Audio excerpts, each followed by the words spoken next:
everyone, I'm Mina and welcome to my channel. If you're new, it would mean the absolute world to me if you could subscribe and turn on notifications. That really helps to support me.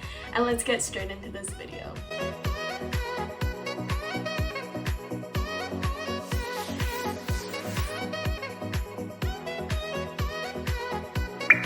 So make sure you watch until the very end of this video because that is when I will be revealing my entire complete computer animation to final project.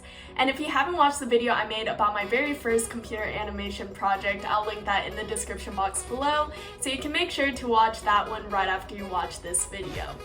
I'd also love to hear about any experiences you have with Maya or any other 3D modeling software in the comment section down below.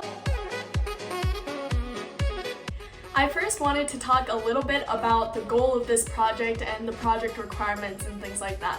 So I took this computer animation to class this past spring semester, and the whole idea of the class is that you have 15 weeks of the semester to create a 30-second to a 1-minute animation. And so we basically had free range. We could do whatever we wanted, whatever we could think of, as long as we made everything completely from scratch. So we had to create all of the 3D models, the textures, the lighting, everything like that. We had to create ourselves and from scratch. Going into my inspiration for this project, I'm actually half Japanese and half South Korean, and my last name Ryumae means in front of dragon in Japanese. So I almost always take dragons as inspiration for my artwork, and I'll put some of my pieces inspired by dragons around this screen. I've always loved doing dragons, and of course for this project it was no different, and I was thinking for a long time what I wanted to do, and I ended up settling on this idea inspired by DragonVale, the mobile app game. I'm not sure if you're familiar with it, but it's basically like this little dragon world where you can breed different dragons and, you know, just add whatever you want to their little island. So I love that concept and I wanted to do something that was inspired by that, so my animation is pretty heavily inspired from DragonVale. The main thing that I wanted to focus on for this project was the idea of rigging, and if you're not familiar with rigging, it's basically where you create a skeletal structure for your 3D character, and that allows you to really easily move the different parts of the character's body. So for example, if you had like a human figure, you would have joints for the elbows and each of the different finger joints and your knees. And that allows you to, for example, if you had a joint for the elbow, really easily just rotate that and move the character exactly like how you want it to be. Rigging isn't a concept that I was able to work with for my Computer Animation 1 project. So that was something that I thought would be a really fun thing to really pursue for my Computer Animation 2 project. And so that's what I focused mainly on. So like I mentioned before, I really wanted to focus on rigging characters and being able to play around with something called skin weights, which I'll show you right now. So right here I have this dragon character that I created. It's nothing too special, it's a pretty simple character. But what's really cool is you can see that there's this like colorful yellow, red, green, purple kind of skeleton that's inside of the character, and that's like the rigging skeleton. So what's really neat is you can actually select one of these joints. Each of these circles are called joints, and you can rotate them and basically just manipulate them however you want them. But what's really cool is I actually had to play around with something called skin weights.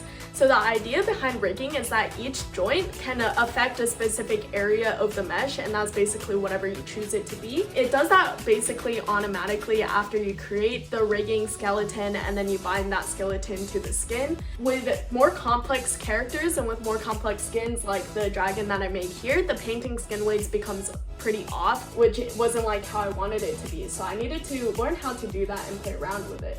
So I'll actually just go ahead and show you. So this is the skin weights tool. If I go to the different options here, you can see that I have all of the different joints that I want to select right here. And this white part is the amount of the mesh that each joint affects. So you can see that this joint right there is selected and it selects this part of the tail. Let me see if I can get the one for the wing right there. What it initially was there was white basically all over this section, and that wasn't really good for what I wanted because it was affecting like the head and different parts like that when I just wanted to move only the wing. So I needed to use this painting skin weights tool in order to select the areas of the mesh that I actually wanted it to affect. This was my baby dragon character. As you can see, it's meant to kind of resemble the adult dragon, but I made a couple of things different. Like I made it a much lighter shade of purple because I wanted to more easily differentiate the two characters.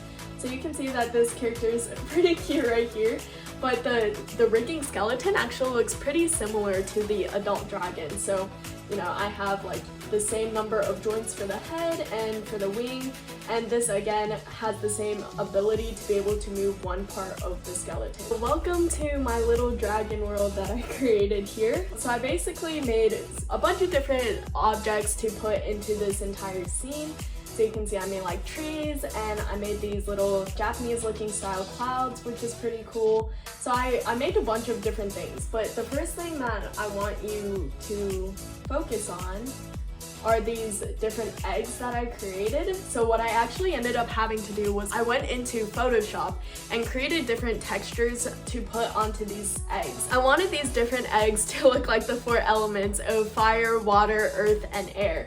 And so that's hopefully what you can kind of tell from these 4 different eggs. So this one's supposed to be the fire one with its pedestal, that's supposed to be water, this is supposed to be earth, and that's supposed to be air. The other texture that I ended up creating in Photoshop was this sky dome thing right here, and that's mainly just used for the background to make sure it looked kind of like a sky. I'm going to go ahead and show you one of the scenes that I ended up putting into my final animation. So if I hit play, you can see that the dragon's kind of coming out here.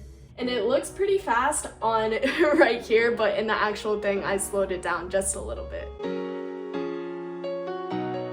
Alright, so now I'm going to go ahead and play my final computer animation 2 project. I really hope that you guys enjoy it, and I'd love to hear any comments that you have in the comments section right after you watch it.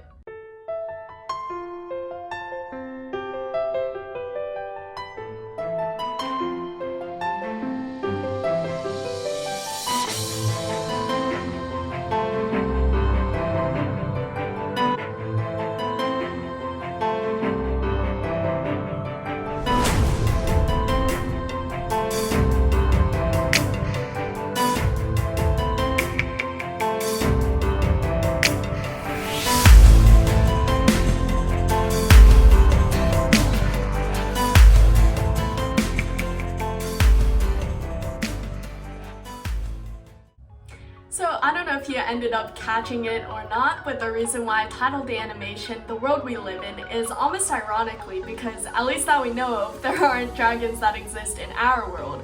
So it's not us that I'm referring to by we in the title, it's the dragons, and so it's more of the world that they live in and their little island and their home and things like that. I really enjoyed this computer animation 2 class. If you guys have the chance to take any sort of class like this, I'd highly recommend it. It's one of my favorite classes. I had so much fun. I know that my technical skills aren't necessarily the best. I still have a lot to learn, but I'm really excited to hopefully keep pursuing this subject and learn more about computer animation and modeling in general. I really hope you guys enjoyed this video. If you did, I'd really appreciate it if you can leave a thumbs up as well as a comment in the comment section. And thank you so much for watching, guys. See you in my next video. Bye!